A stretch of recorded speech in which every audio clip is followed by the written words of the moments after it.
Si tu regardes cette vidéo, c'est certainement que tu es déjà dans le business ou tu cherches une idée pour en faire, mais qui pourrait te rapporter beaucoup par mois. Aujourd'hui, je vais te montrer la méthode pour trouver des requêtes, des niches qui sont facilement monétisables, sur lesquelles il y a beaucoup de recherches mensuelles, mais peu de concurrence. Je m'appelle Léopold, je suis cofondateur de l'agence Zesto, une agence SEO et Google Ads. Et aujourd'hui, on va voir sur 3 exemples avec différentes recherches comment trouver ces niches à fort potentiel. L'idée ici, c'est que je te montre aussi comment voir s'il y a de la concurrence, comment trouver ces mots-clés-là, mais aussi comment transformer ces opportunités en sites rentables, en produits à vendre ou des leads à générer. Et comme toujours, je t'ai mis en description un lien sur lequel tu auras une ressource gratuite où tu pourras avoir une tonne de requêtes génériques que tu pourras utiliser pour ton propre business. Si la thématique te plaît et si l'intro t'a déjà plu, n'hésite pas à t'abonner et liker la vidéo. Bon, du coup, on va pas perdre plus de temps, je vais vous montrer directement. Donc là, ce que je vous montre, je vais être sur l'outil SEMrush. Vous pouvez le faire à peu près partout, hein. Ça marche sur Alloscan, Ubersuggest et tous les autres outils SEO, même le Google Ads Keyword Planner peut vous aider à trouver ça.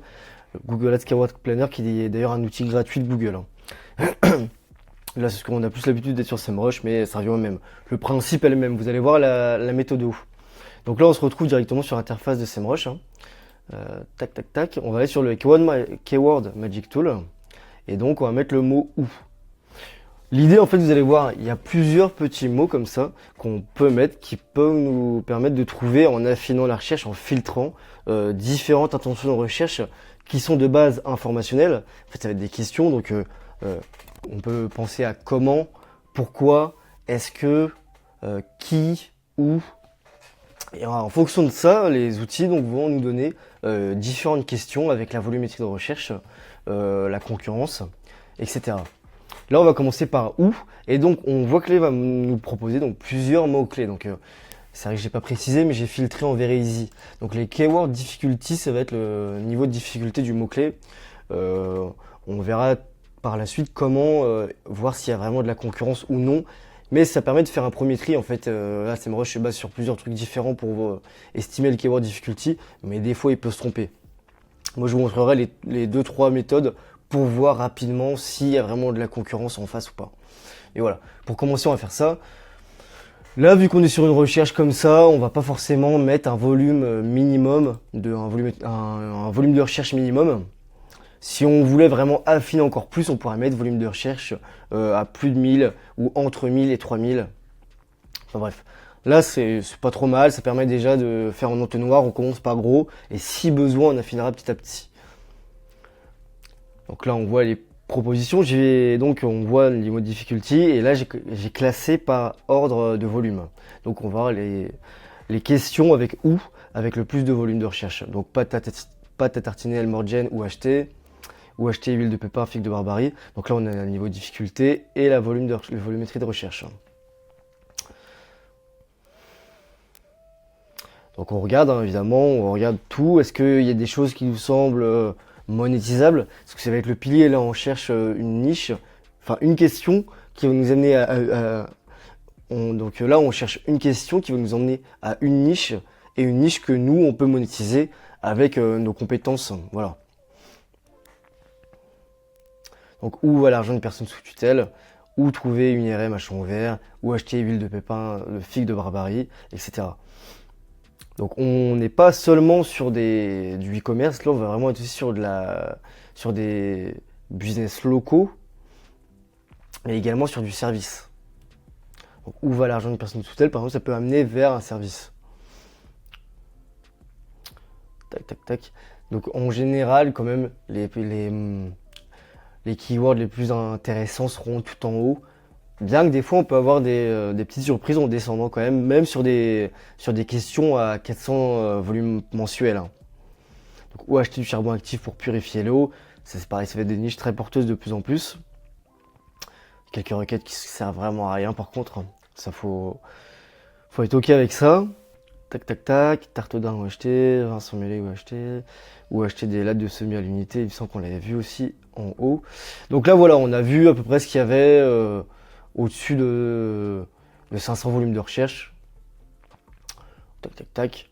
Moi, dans ce que je retiens, déjà, ce qui pourrait être pertinent, c'est où acheter huile de pépin de figue de Barbarie. parce qu'on le retrouve aussi ici. Et également où acheter des lattes de semis à l'unité. Honnêtement, aller sur des trucs un peu plus compliqués comme où acheter du glyphosate 360, pas Tartinel Morgen, on sait que ça se fait beaucoup sur les réseaux sociaux et qu'en fait sur Google, je pense que maintenant qu'ils sont interdits en France, ça sert pas à grand chose d'aller là-dessus. Donc voilà, faut aussi mettre un peu de contexte, des éléments qu'on connaît, etc. Donc moi je partirais si je devais chercher sur où acheter l'huile de pépin figue de Barbarie ou où acheter des lattes de semis à l'unité. On peut regarder où acheter quand même parce qu'on voit que c'est là où il y a le plus d'intérêts transactionnels et commerciaux. Donc voilà, on revient à ça. Tac, tac, tac, tac. Où acheter des bouchées à la reine vide. On décide de pas coûter très cher donc ça ne nous intéresse pas. Donc voilà, où acheter des bouteilles d'eau en verre, il faudrait faire beaucoup de quantité pour vendre, il faudrait mettre en place un e-commerce ou du dropshipping ou peu importe. C'est pas ce qui m'intéresse le plus, mais dans l'idée, si je veux vraiment partir sur un e-commerce, je continue, bon voilà. Il y a des petits mots-clés qui pourraient être intéressants quand même, où acheter Goliath Gel en magasin. Tac, tac, tac. Là, ce que je vous conseille de faire, vraiment, si vous êtes à la recherche d'une niche, que ce soit de la prestation de service, de la vente de leads, du e-commerce, c'est quand même de vous perdre dans les recherches, hein, de naviguer. Là, on va pas rentrer en profondeur. Voilà, on voit qu'il y a quand même beaucoup de potentiel. Nous, on va regarder où acheter huile de pépin figue de Barbarie. Donc, on va regarder sur Google. Je vais mettre en navigation privée pour pas perturber pour pas que mon navigateur change les recherches. Donc où acheter, tac. Donc on voit que c'est quand même du e-com qui ressort en premier, bien sûr. Mais imaginons que je sois donc à Lyon et que je veuille en acheter en physique. Tac, tac, tac. Je peux quand même regarder ici. Donc on voit quand même que là c'est du shopping qui ressort en sponsor en premier, évidemment. Il y a des boutiques aussi qui les ont référencés, donc ils ressortent. Et ensuite, on voit qu'il y a des e-commerce classiques. Donc là, on voit quand même quelque chose d'assez intéressant, parce qu'on a le comptoir des huiles qui est spécialisé dans les huiles, qui est premier. Donc je pense que c'est quand même un site assez pertinent. Le rayon nature, pareil, c'est quand même assez spécialisé. Et ensuite, on a du Amazon, qui n'est pas du tout thématisé sur l'huile pépin de figue de Barbarie. Donc on voit quand même que ça pourrait être pertinent d'aller là-dessus. On voit que c'est pas un produit qui coûte 5 euros, on peut monter à des 70 euros selon le millilitre. Donc ça pourrait être pertinent. Là, si on voulait vraiment regarder est-ce qu'on lance un e-commerce là-dessus, il faudrait regarder d'autres choses, hein, donc les marges, les fournisseurs, est-ce que nous on peut en vendre avec un site e-com, etc. Mais au-delà de ça, au niveau de la concurrence, une fois qu'on a regardé que c'est des sites thématisé, mais bon, c'est pas non plus très compliqué. Il n'y a pas une boutique là qui est spécialisée en huile de figue de Barbarie. Faudrait regarder donc sur ce mot-clé là le nombre de backlinks, de domaines référents qu'ont les concurrents. Donc pour ça, il y a quelque chose de pas trop mal qui existe. C'est un de backlinks. Là, on va mettre notre mot-clé. Donc là, on voit par exemple que il y a quand même plusieurs RD, enfin les sites ont quand même plusieurs RD, donc il y a Amazon, etc. C'est quand même des gros. Maintenant, ils sont pas thématisés spécialement là-dessus. On voit qu'il y en a qui n'ont même pas de RD, enfin de backlinks vers cette page produit qui vend des huiles de pépin de figue. Donc j'aurais tendance à dire que ici on pourrait la tenter, c'est assez valable, mais il faudrait vraiment faire un e-com spécialisé sur l'huile pépin de figue de Barbarie et donc vraiment spécialiser, thématiser le site et faire du contenu autour. Ici, encore une fois, l'intention de nos recherches, c'est donc d'acheter l'huile de pépin figue de Barbarie. Je vais vous montrer d'autres exemples pour lesquels on n'a pas forcément de produit à vendre, mais on part du coup de cette question et on va trouver un produit ou un service. Donc ici, on va partir d'une autre question, c'est comment arrêter. Donc comment arrêter, voilà, on va mettre toujours en very easy. Tac, tac, tac. Bon là, on a des requêtes sur lesquelles on va pas non plus aller, parce que ça ne nous intéresse pas plus que ça. On voit qu'on est quand même sur des volumes de recherche un peu moins importants. Sur des requêtes qui sont assez classiques aussi, hein. Donc par exemple, là, voilà, là, il n'y a rien qui m'intéresse plus que ça. Donc on va chercher on va chercher d'autres choses. Donc comment devenir? Donc là on va être sur très certainement de la formation. Tac tac tac, donc on oublie les premières évidemment. Encore une fois, là on voit qu'il n'y a pas énormément d'intérêt. On imagine qu'il y a déjà du monde. Voilà, c'est pas ce qui va nous intéresser le plus. Donc voilà, vous allez voir une niche, ça se trouve pas en 5 minutes. Ça peut arriver de trouver des niches super intéressantes en 5 minutes, mais voilà. Donc là, comment devenir, pareil, il n'y a rien qui me tente plus que ça. Donc on va mettre juste comment et donc se débarrasser. Donc ici, on va regarder volume de recherche, comment se débarrasser d'identité sur soi. C'est assez simple, je vais vous montrer maintenant la méthode, comment trouver, comment monétiser une requête comme ça par exemple. Donc là, ce serait dans le cas où on fait par exemple de la vente, de l'apport d'affaires, de la vente de leads. Donc on va prendre la requête, faire copier-coller, et ensuite on va la mettre dans ChatGPT. Voici une requête avec beaucoup de volumétrie de recherche. Explique-moi comment je pourrais la monétiser sur le web.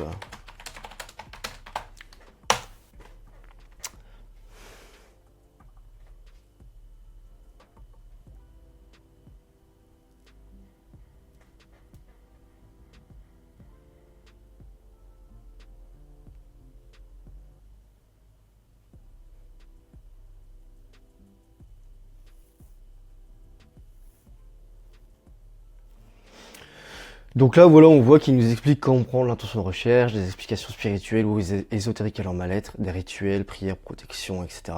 De l'aide d'un praticien, donc métiseur, exorciste, etc. Créer un contenu d'appel qualifié, donc on parle ici d'une landing page, d'un site ou même de réseaux sociaux. En fait, vous pouvez le directement faire via les réseaux sociaux, bien sûr. Contenu, tac. Moyen de monétisation, donc là, c'est ce qui va nous intéresser. Donc l'affiliation, donc ici vous allez pouvoir proposer des produits en lien avec la purification ou la protection, donc tout ce qui est encens, pierre, donc voilà, livres de prière, manuel spirituel. En fait, qu'on y croit ou on n'y croit pas, quand même, faut se dire que c'est quand même des niches où il n'y a pas forcément beaucoup de monde, sur lesquelles on peut se faire de l'argent. Donc ensuite, le débat, est-ce que c'est éthique, est-ce que c'est pas éthique, c'est un autre sujet, et c'est pas le sujet de la vidéo. Là je vous montre comment trouver des niches avec des opportunités, clairement, qu'on soit bien d'accord. Vente de produits digitaux, donc créer des e-books, vous savez, c'est des petits livres digitaux, des audios de méditation, des formations vidéo, etc. Consultation, accompagnement spirituel, là, on n'ira pas là-dedans, parce que j'imagine que si vous cherchez une niche, c'est que vous n'avez pas une compétence en particulier, par exemple, comme celle-ci. Publicité, donc si vous avez beaucoup de trafic, vous pouvez faire du AdSense. AdSense, c'est la régie publicitaire de Google qui va vous payer si vous avez beaucoup de visites sur votre site. Là, c'est pas ce qu'on va rechercher non plus, parce que c'est quand même des petites requêtes. On voit qu'il y a quand même pas mal de volumétrie de recherche, mais vous n'allez pas être payé comme ça. Voilà. Donc là, il nous a donné les monétisations les plus classiques. Celle qu'il a oublié de donner et qui, pour moi, est une des plus rentables, c'est donc de faire de l'apport d'affaires. Donc, avec cette requête, comment se débarrasser d'une entité sur soi, on voit qu'on pourrait faire un site intéressant qui capterait par cette porte d'entrée là. Donc ensuite après on fait plein de mots-clés, plein de pages différentes autour du fait de se débarrasser des entités, etc. Et ensuite d'apporter les prospects à donc ce qu'ils mettaient, donc un voyant, un médium, etc. Une fois que ça s'est fait, vous trouvez donc le partenaire, vous lui expliquez pas exactement comment vous avez fait, mais vous lui expliquez que vous avez des demandes régulières. Bon, vous n'êtes pas forcément obligé de rentrer dans les détails. Et ensuite, vous lui faites tester quelques leads. Et une fois qu'il a validé les prospects, vous lui faites que ce soit un abonnement mensuel, que ce soit de la vente par prospect, enfin peu importe, ou même de la location de site, ce qu'on appelle du rank and rent. D'ailleurs, là c'est vrai qu'on parlait de choses classiques, hein, mais si vous êtes sur les réseaux sociaux, donc Instagram, TikTok, Facebook, etc., vous devez souvent, enfin même régulièrement, voir comme ça que ce soit en organique ou en publicité, des thématiques bien particulières qui ressortent. Voilà, donc c'est souvent de l'affiliation ou alors de l'apport d'affaires. J'ai oublié la partie qui est aussi très importante. Allez voir s'il y a de la concurrence. Donc ici, on met la requête et on regarde. On voit que la plupart, c'est pas des sites qui ont l'air très thématisés. Pour que la vidéo soit pas super longue, je vais pas aller étudier, mais en fait, il faudra aller sur SEMrush, regarder le nombre de domaines référents comme j'ai montré, le trafic, etc., etc. Bon, on va passer au dernier exemple de la vidéo. Donc là, imaginons qu'on veuille faire donc, de l'apport d'affaires, de la vente de leads, ou même d'autres moyens, mais voilà, de l'apport d'affaires, du rank and rent, donc de la location de site à un professionnel. Imaginons que vous avez des compétences en digital, en SEO, en Google Ads, en réseaux sociaux, etc. Sur ce type de requête, on va plutôt être spécialisé quand même sur du SEO ou du Google Ads. Et voilà, on va faire par localisation. Donc, on va prendre la Belgique. Ici, on met bien la Belgique pour pas que ce soit biaisé. On va mettre le mot-clé Bruxelles. Ici, très très important de filtrer, pareil, de mettre niveau difficulté faible. Et donc là, on va regarder les premiers qui ressortent. Tac, tac, tac. Donc il y en a où on se doute que ça va être trop compliqué. Job Bruxelles, ça sert à rien, c'est pas monétisable. Voilà. Il y a des choses où euros, 5 euros, jusqu'à quand Bruxelles, c'est pareil, ça sert à rien. On voit que tout n'est pas pertinent, évidemment. Tac, tac, tac. Faut se mettre dans le... Faut se dire, qu'est-ce que je pourrais... Enfin, forcément, quand on regarde donc pour trouver ces niches-là, faut se dire quel site je pourrais monter et ensuite que je pourrais positionner et donc louer à un professionnel de cette thématique-là ou faire de l'apport d'affaires. Donc, si c'est des prestations qui coûtent pas très cher, ce sera plutôt de la location. Vous allez dire à la personne, bah voilà, aujourd'hui mon site il fait tant de trafic sur ce mot-clé-là, je peux vous le louer pour telle somme, telle somme. Si c'est du service ou du produit high tickets qui coûte cher, vous allez plutôt faire de l'apport d'affaires par lead ou par commission. Donc là, encore une fois, pour pas que la vidéo, il y a beaucoup d'opportunités d'ailleurs sur Bruxelles, là on s'en rend compte. Pour pas perdre de temps, on va prendre ce qui ressortait dans les top résultats. Donc Hammam Bruxelles. On va regarder ici ce qui est en face, qui sont les concurrents. Tac.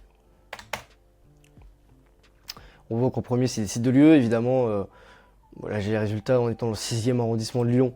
Donc c'est un peu biaisé, mais quoi qu'il arrive, ce sera ça qui ressortira quand même, plus ou moins. Là, on voit que c'est quand même des fiches Google My Business. C'est des éléments à prendre en compte. Si on voit que les fiches Google My Business et les sites de lieu prennent toute la page sur votre smartphone et sur ordinateur, ça sert à rien, vous n'aurez aucune demande. Là, du coup, on va regarder les sites comme même par exemple le top 1, le Riyad, Spa Hammam, etc. On va quand même regarder ce que ça vaut. On voit qu'il y en a un là qui a deux places dans le top 10. En général, c'est qu'il n'y a pas beaucoup de concurrence. On voit qu'il y a un résultat TikTok, un résultat TripAdvisor. C'est qu'en vérité, ça sent quand même plutôt bon. On va regarder le premier par curiosité, hein, évidemment. Voilà. Sans aucune critique, bien sûr, on voit que le site n'est pas optimisé, le site n'est pas...